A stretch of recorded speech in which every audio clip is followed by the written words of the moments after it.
Assalamualaikum warahmatullahi wabarakatuh. Apa kabar kalian semua? Semoga Allah selalu memberikan kesehatan dan juga rezeki yang melimpah untuk kita semua. Amin amin ya robbal alamin.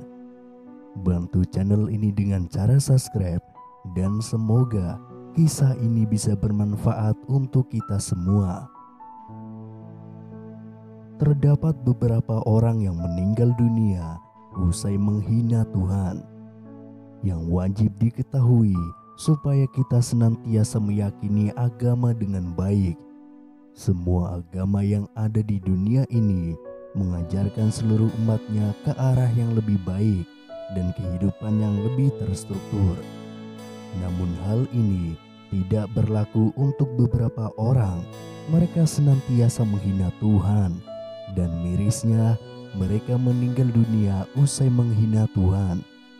Kebetulan atau tidak, perlakuan menghina Tuhan adalah jelas perbuatan yang tidak terpuji dan tidak patut untuk ditiru.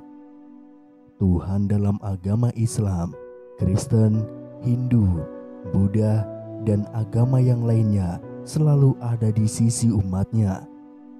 Di video ini, saya akan memposisikan sebutan kata Tuhan dalam posisi agama Islam.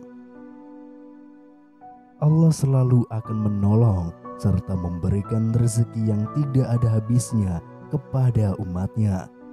Tapi di bawah ini terdapat beberapa orang yang telah menghina Tuhan dan terjadi hal yang mengenaskan.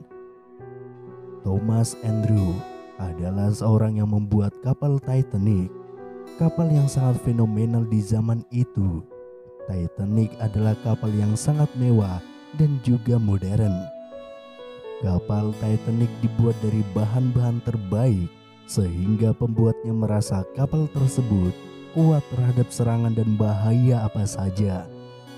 Karena itu Thomas Andrew dengan percaya diri mengungkapkan bahwa kapal ini tidak akan pernah tenggelam, bahkan oleh Tuhan sekalipun.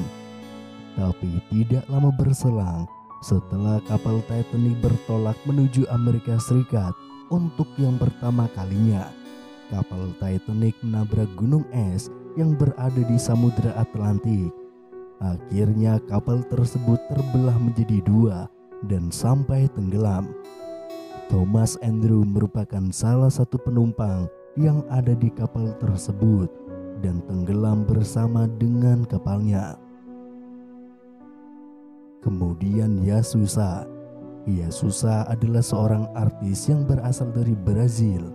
Ketika beraksi di atas panggung, Yesusa kemudian menghisap sebatang cerutu, kemudian mengebulkan asapnya ke atas sembari berkata, "Tuhan, ini untukmu." Dan menginjak usia ke-32 tahun, ia dikabarkan meninggal dunia karena terkena kanker paru-paru. Selain itu, sebelum meninggal dunia, Marilyn Monroe pernah didatangi oleh seorang pendeta yang bernama Billy Graham.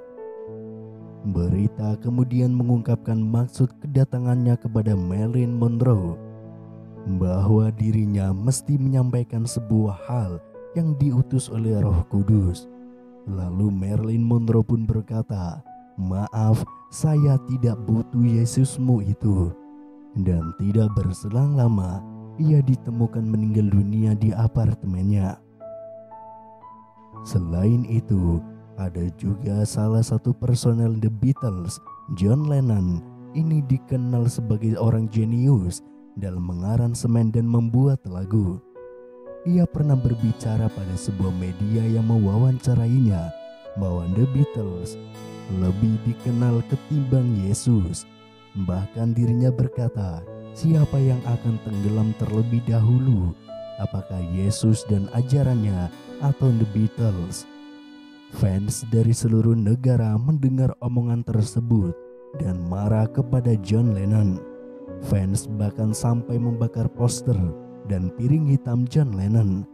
Setelah itu, ia dikabarkan meninggal dunia karena ditembak oleh fansnya sendiri pada tanggal 4 Desember tahun 1980. Selain itu, Andredo merupakan seorang presiden Brazil terpilih yang meninggal dunia tepat sebelum hari pelantikannya.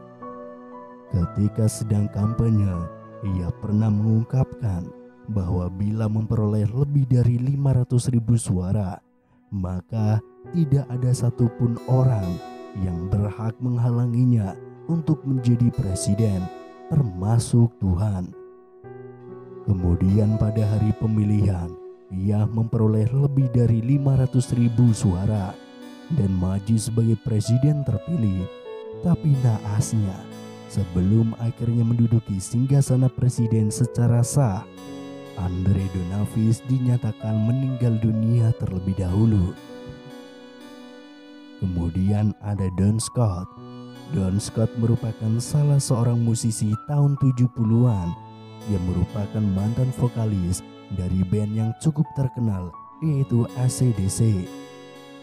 Ia akhirnya ditemukan sudah meninggal dunia tersedak muntahannya sendiri.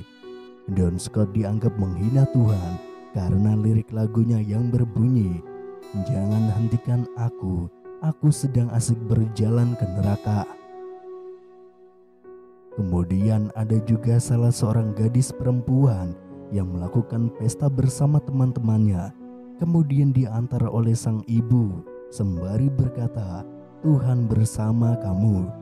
Kemudian sang anak menjawab dengan berkata, "Boleh saja Tuhan ikut, asalkan duduk di bagasi, karena di dalam sudah penuh." Beberapa saat kemudian, sang ibu mendengar kabar bahwa mobil yang ditumpangi anaknya terjadi kecelakaan parah sampai menewaskan anaknya tersebut. Dan yang lebih mengejutkannya adalah di dalam bagasi mobil yang hancur kecelakaan tersebut ada sebuah telur, dan telur itu masih utuh tanpa rusak atau pecah sedikit pun. Itulah akhir dari kisah ini. Semoga dari beberapa kisah nyata di atas, kita semua dapat mengambil intisari hikmah dan pelajarannya agar diri kita menjadi lebih baik dan terus menjadi lebih baik ke depannya. Seperti yang kita semua ketahui, jangankan Tuhan, Al-Quran sendiri melarang kita untuk mencaci agama lain.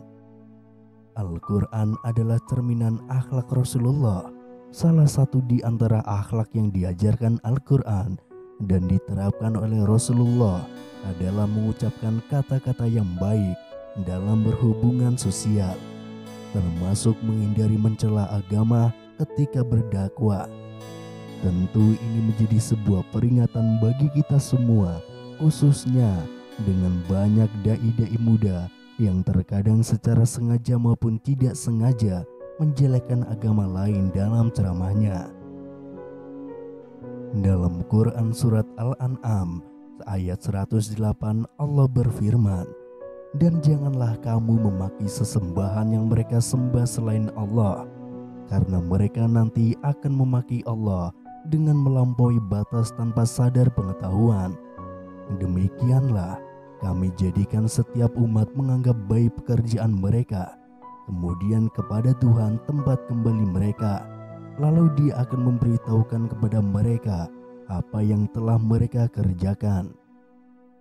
Dalam ayat ini, Al-Quran mengajarkan umat Islam menunjukkan akhlak terpuji. Dan tentunya di era modern, mencaci agama lain atau Tuhan justru menyebabkan citra yang buruk bagi umat Islam. Karena itu, meskipun cacian atas nama agama lain tersebut sesuai dengan kenyataan sekalipun, tetaplah tidak diperbolehkan. Karena hal itu justru berdampak buruk pada kita.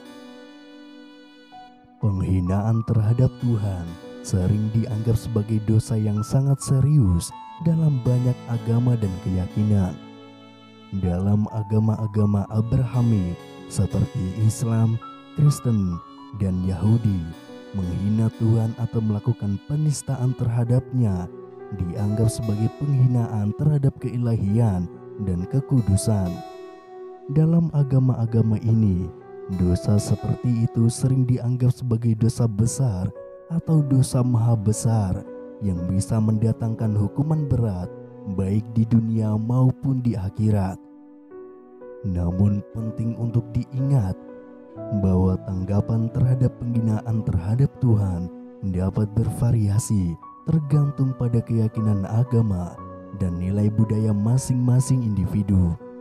Beberapa masyarakat mungkin lebih toleran terhadap kritik terhadap agama atau pandangan keagamaan tertentu, sementara yang lain mungkin menganggapnya sebagai pelanggaran serius. Yang penting diingat adalah pentingnya menghormati keyakinan dan pandangan agama orang lain. Bahkan jika kita tidak setuju dengan mereka, menghina atau mengejek keyakinan agama orang lain tidak hanya tidak menghormati, tetapi juga bisa menyebabkan konflik dan ketegangan yang tidak perlu. Wallahu a'lam bishawab. Wassalamualaikum warahmatullahi wabarakatuh.